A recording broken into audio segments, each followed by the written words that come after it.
साथियों, क्या आपको एडवेंचर चाहिए?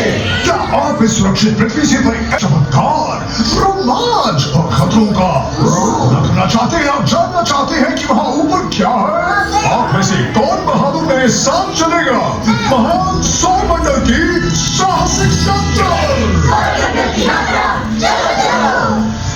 क्योंकि मैं आपको समझाऊंगा, शिक्षित करूंगा और आपके दिमाग को रोशन कर दूंगा। इस साहसिक अभियान में महान आश्चर्य होंगे और कभी कभी सब तैयार हो जाओ, यहाँ सबके लिए जगह है। अब चलिए शुरू करते हैं। हर अच्छी कहानी की तरह हमारी यात्रा भी सितारों को देखने से शुरू होती है। आसमान में उन छोटे चमकते बिंदुओं को देखते हैं तो अनायास ही उनमें आकृति और पैटर्न बना लेते हैं जिन्हें नक्षत्र कहते हैं। हमारे पूर्वजों ने ब्रह्मांड को समझने के लिए इन नक्षत्रों की कहानियां गढ़ी थी और महान रोमांचक यात्राओं की कहानियों में भी उन्होंने ये भी देखा कि ये सारे बिंदु स्थिर नहीं रहते। हमें अंततः पता चला कि वे दूर के तारे नहीं थे बल्कि हमारे ही सौर मंडल के दूसरे ग्रह हैं। ये अनोखे, आकर्षक और कभी कभी खतरनाक होने वाले ग्रह ही आज हमारे गंतव्य होंगे। सबसे पहले मैं आपको इस अद्भुत और जटिल डिवाइस से परिचित कराऊंगा जिसका नाम है ओमेगा।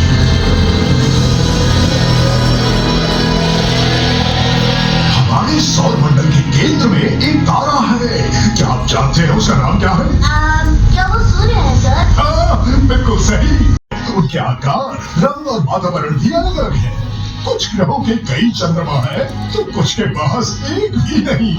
इसके अलावा कई छोटे छोटे पिंड भी हैं जो अपनी कक्षा में घूमते हैं लेकिन सूर्य के गुरुत्वाकर्षण से बंधे रहते हैं। इस पूरे समूह को हम कहते हैं हमारा सौर मंडल।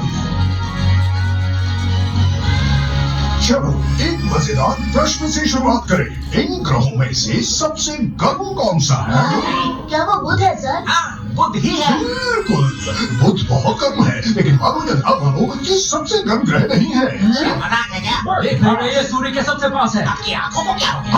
हाँ, बुध सूर्य के सबसे करीब है लेकिन वास्तव में ये दूसरा सबसे गर्म ग्रह है। हालांकि इसकी सतह का तापमान सबसे ज्यादा उतार चढ़ाव वाला है। सूर्य की ओर वाले सबसे गर्म हिस्सों से लेकर ठंडी छायाओं तक इस ग्रह का तापमान 610 डिग्री सेल्सियस के दायरे में बदलता रहता है। इसके गड्ढों में हमें पानी की बर्फ मिली है जो इन छायाओं में आराम से रह सकती है। भी अगर इसके भीतर कुछ सेंटीमीटर तक प्रकाश चला जाए तो सूर्य की चमक में तुरंत भाप बन जाती है। ये तो मजेदार था। अब आते हैं सौर मंडल के दूसरे और सबसे गर्म ग्रह शुक्र पर।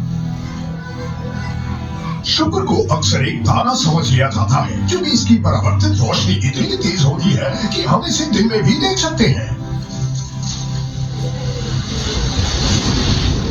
शुक्र के बारे में सब कुछ घातक है। अच्छा, यहाँ कुचले जाने से किसको डर लगता है? उंगली जाने से? एसिड गैस में सांस लेने से? हाँ, मुझे एलर्जी है। मुझे भी एलर्जी है। आपने कहा है तो? किसी को नहीं? भैया, तो चलिए सतह पर चलते हैं।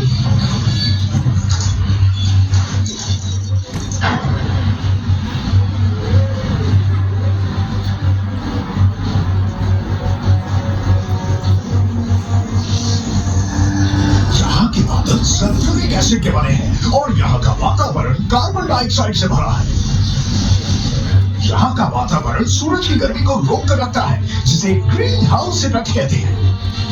यही वजह है कि शुक्र सौर मंडल का सबसे गर्म ग्रह है। मुझे पता था, अब समझ में आया।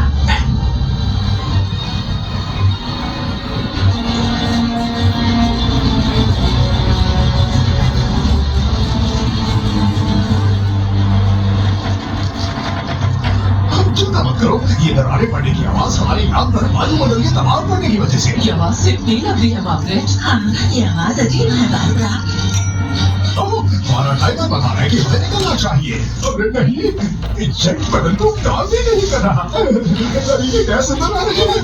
बस अपनी सांस रोकने का प्रयास करिए। आपको हाथ की प्रॉब्लम है? अच्छा, बस पॉजिटिव सोचो। और इस जाने वाले लिक्विड को पीने की कोशिश मत बाहर बचे कोई छूटा तो नहीं है ना? अभी हमारे साथ वो बारबरा हो तो मुझे कुचल नहीं सकती मार्गरेट। नहीं, बढ़िया। हम अब पृथ्वी के पास से गुजर रहे हैं। यही तो है हमारी दुनिया मार्गरेट। तुम्हें हमारा घर देखना है बारबरा। ओह, इससे याद आया, मैं मछलियों को खाना खिलाना भूल गई। अगर किस्मत अच्छी रही तो जल्द ही वहां पहुंच जाएंगे।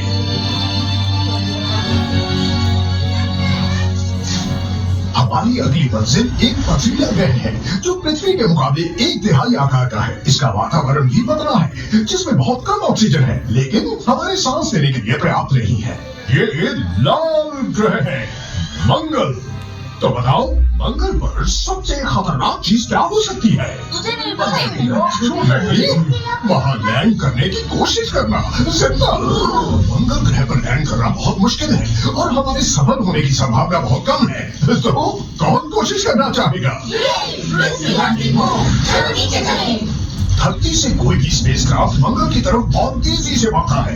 इसमें हमें 40,000 किलोमीटर प्रति घंटे की स्पीड से 0 की स्पीड पर आना होगा, जमीन से टकराने से बचने के लिए। हमारे पत्थर से उड़ जाएंगे।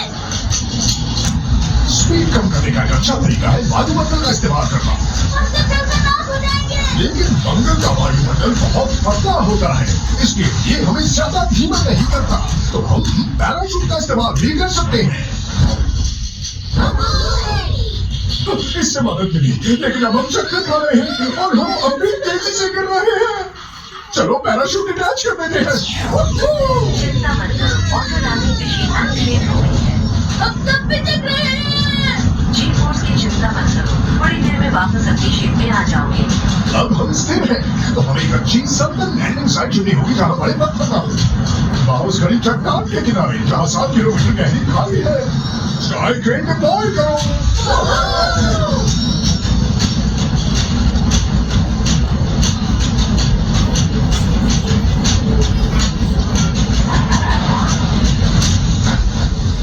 स्वागत है मंगल पर। क्या परफेक्ट रहा, लेकिन हमने लैंडिंग स्पॉट थोड़ा खतरनाक चुना है। ओह, जरा देखो तो कितना शानदार नजारा है मार्गरेट। हाँ बारबरा, कितना शानदार लग रहा है ना।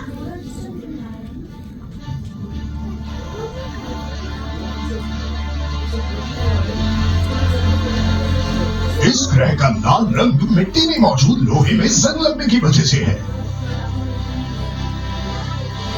लेकिन मंगल हमेशा से लाल ग्रह नहीं था। एक समय था जब ये नीला था और पानी से भरा हुआ था।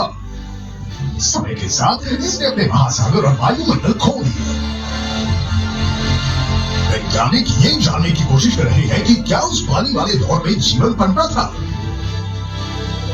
क्या यहाँ जीवाश्म है जो हमें अभी तक मिले नहीं है, या फिर क्या सूक्ष्म जीवी मंगलवासी अब मिट्टी के नीचे रहते हैं? क्या होंगे? मुझे लगता है मंगल पर सूक्ष्म जीव है। ऐसी बात पे हंसना नहीं चाहिए। शायद और खोज करेंगे तो पता चल ही जाएगा।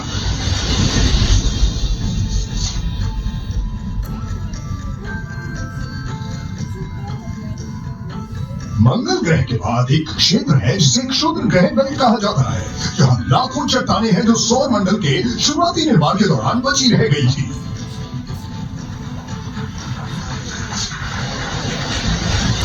एक क्षुद्र ग्रह एक दूसरे से बहुत दूर दूर है। उनका सबसे नजदीकी पड़ोसी अक्सर धरती और चंद्रमा के बीच की दूरी से भी ज्यादा दूर होता है, तो बहुत कम संभावना है हमारे इनसे टकराने की। आगे बढ़ते हैं।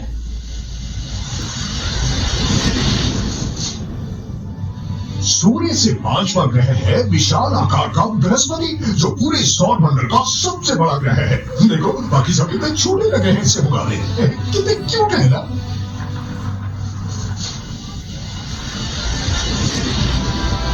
ये एक गैस का विशाल पिंड है। इसमें बृहस्पति की कोई ठोस सतह नहीं है, लेकिन इसका मतलब ये नहीं है कि हम इसके आर पार उड़ सकते हैं। अंदर का दबाव और तापमान पहले हमें कुचलेगा और फिर भाप बना के उड़ा देगा। तो आज हम अपने साथ ये नहीं होने देंगे। बृहस्पति की सबसे आकर्षक चीज है इसका विशाल लाल धब्बा। ये एक ऐसा तूफान है जो पृथ्वी के व्यास से भी बड़ा है और माना जाता है कि ये 400 सालों से ज्यादा समय से चल रहा है। बृहस्पति के वातावरण की धारियां तेज हवाएं हैं जो रंगीन जमे हुए अणुओं को स्वादिष्ट से दिखने वाले भवन और पैटर्न बनाती हैं। आइसक्रीम। लेकिन बेवकूफ मत बनना, क्योंकि अंदर छिपा है भयानक खतरा।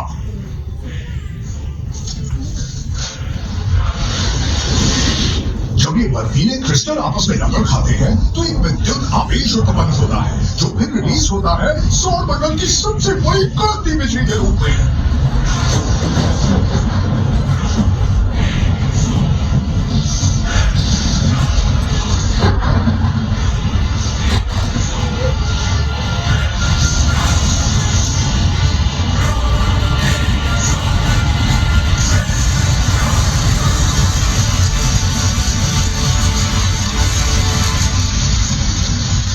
ये तो थोड़ा आश्चर्यचकित करने वाला था मार्गरेट। हाँ, सच में काफी शॉकिंग था मार्गरेट। बृहस्पति एक छोटे सौर मंडल जैसा है। इसकी कक्षा में लगभग 100 चंद्रमा है। ये चंद्रमा छोटे बंजर चट्टानों से लेकर ज्वालामुखी रूप से सक्रिय आयु या फिर बर्फीले गैनीमीड और यूरोपा जैसे चंद्रमा भी हैं।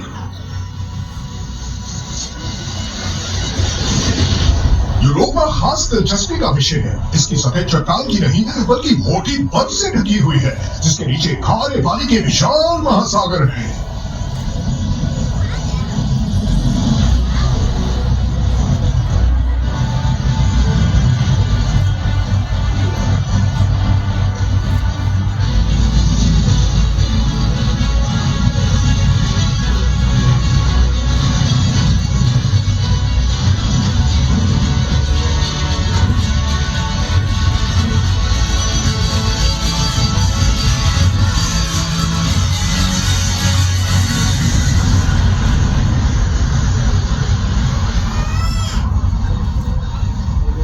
हमारी पृथ्वी के महासागरों में कुछ बैक्टीरिया गर्म पानी के झरनों से निकलने वाले रसायनों का उपयोग कर जीवित रहते हैं। संभव है कि यूरोपा पर भी इसी तरह की परिस्थितियां हो और हो सकता है कि वहां के महासागरों में सूक्ष्म एलियन जीवन मौजूद हो और शायद कुछ ऐसा बड़ा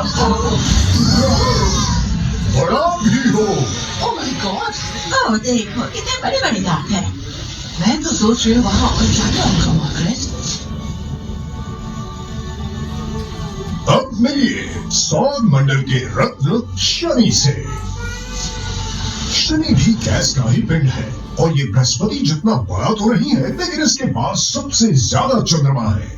इसके मशहूर झंडे बर्फ और धूल के सैकड़ों करोड़ों टुकड़ों से बने हैं। इन्हीं टुकड़ों में से एक छोटा सा चंद्रमा बन चुका है जिसका नाम है डेफनेस। हालांकि ये छोटा है लेकिन इसकी गुरुत्वाकर्षण शक्ति छन्नों में तरंगे पैदा करती है।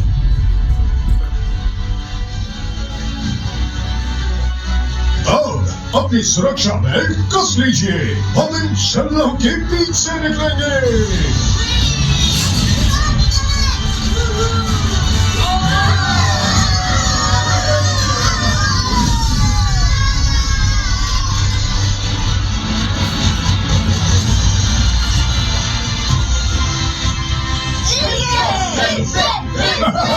सब सही सलामत है। बढ़िया। इससे तो हमारी सारी सुस्ती दूर होगी मार्गरेट। हाँ मार्गरेट। हमारे अगले ग्रह का नाम है यूरेनस। ये बर्फीला पिंड इतना दूर है कि सूर्य की रोशनी को यहाँ तक पहुँचने में 2 घंटे 40 मिनट लगते हैं। यूरेनस का एक खास गुण ये है कि ये अपनी करवट पर घूमता है और ये सौर मंडल का सबसे ठंडा ग्रह है। यूरेनस के वातावरण में जमी हुई अमोनिया, मीथेन और यहाँ तक कि पानी की बर्फ भी मौजूद है, लेकिन ये कोई आम बर्फ नहीं है, बिल्कुल भी नहीं।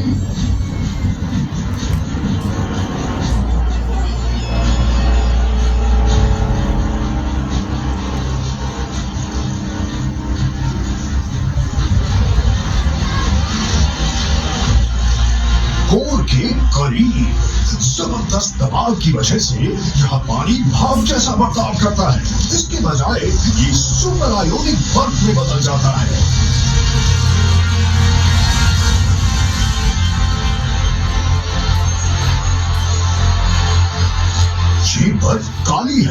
और धातु की तरह बिजली को प्रभावित कर सकती है।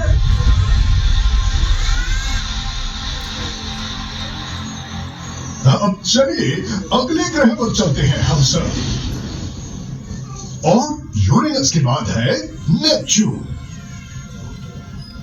नेपच्यून भी एक बर्फीला विशाल ग्रह है। ये इतना दूर है कि इसे सूरज के चारों ओर एक बार घूमने में 165 साल लगते हैं। नेपच्यून का केंद्रीय भाग गर्म है। जब भी ऊष्मा ऊपर उठती है और ग्रह के चारों ओर घूमती है तो शक्तिशाली हवा पैदा करती है।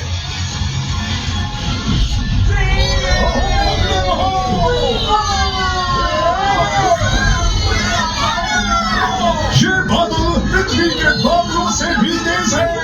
नेपच्यून की हवाएं 2000 किलोमीटर प्रति घंटे की स्पीड से चल सकती है।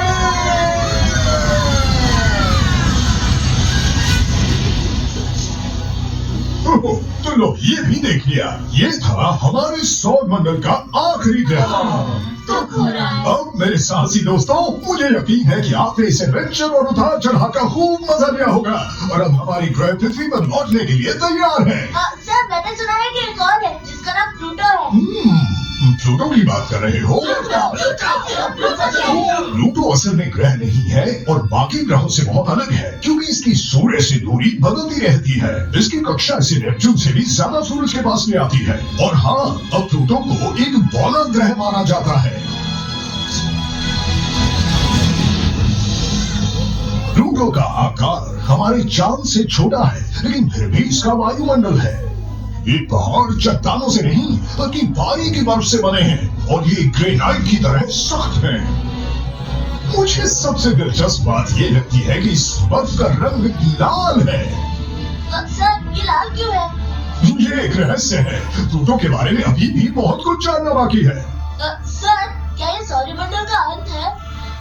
ये यही खत्म नहीं होता। प्लूटो ऐसे पिंडों से बने घेरे का हिस्सा है जिसमें बर्फ, चट्टानें, धूमकेतु और दूसरे बौने ग्रह हैं और इसे हम काइपर बेल्ट कहते हैं। इसके बाद एक परत है जो पूरे सौर मंडल को घेरे रखती है जिसे हम ओर्ट क्लाउड कहते हैं। और उसके बाद चलो देख लेते हैं।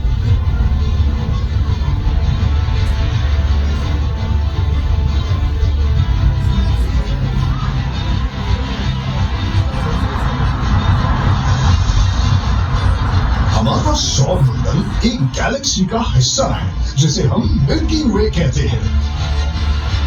ये लगभग 100 अरब तारों का घर है जिनमें से कई के पास अपने ग्रह और तंत्र हैं। मिल्की वे हमारे ब्रह्मांड के दिखने वाले हिस्से में मौजूद अरबों अरब गैलेक्सियों में से एक है।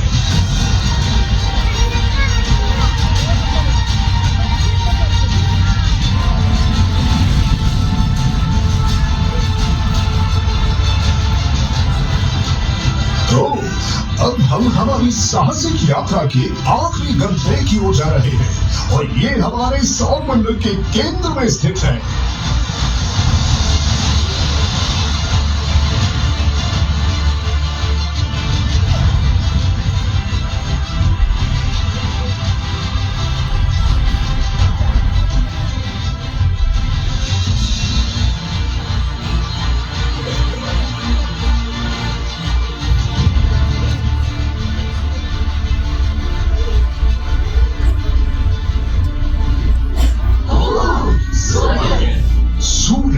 हाइड्रोजन गैस का एक बहुत पुराना और बहुत बड़ा गोला है। सूरज आग से नहीं घिरा हुआ और न ही ये जल रहा है। इसकी ये गर्मी इसके कोर में होने वाली परमाणु प्रतिक्रियाओं के कारण है। हालांकि इन परमाणु विस्फोटों से ये टुकड़ों में बिखर जाना चाहिए था, लेकिन ऐसा नहीं होता क्योंकि इसका अपना गुरुत्वाकर्षण इसे जोड़े रखता है।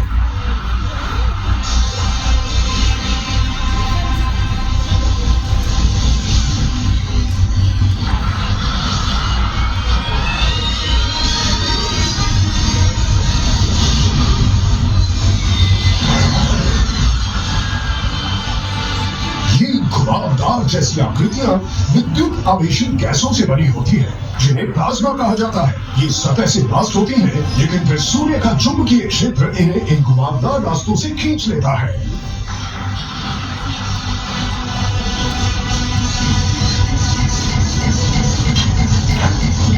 अरे बाप रे!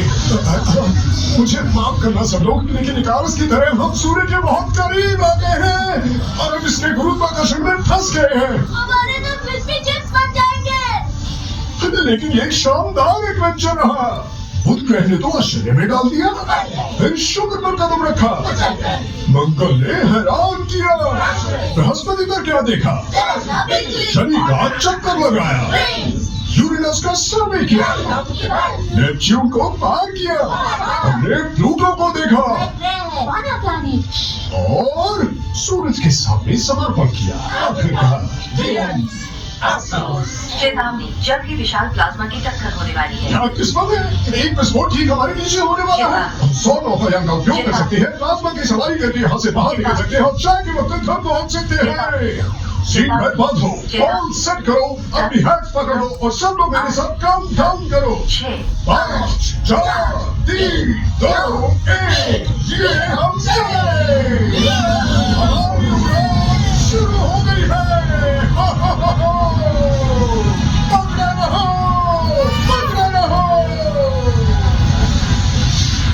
इन विस्फोटों को कोरोनल मास इजेक्शंस कहा जाता है, जो अरबों टन आवेशित पदार्थ को सौर मंडल की ओर फेंक देते हैं। इनके रास्ते में फंसना खतरनाक होता है, लेकिन खुशकिस्मती से हमारे एक ग्रह के पास इससे बचने के लिए एक मजबूत शील्ड है। इस ग्रह का जो चुंबकीय क्षेत्र है, ये अधिकांश खतरे को मोड़ देता है। इसकी याद दिलाने वाली इकलौती चीज है ध्रुवों पर बनने वाला शानदार ऑरोरा का दृश्य।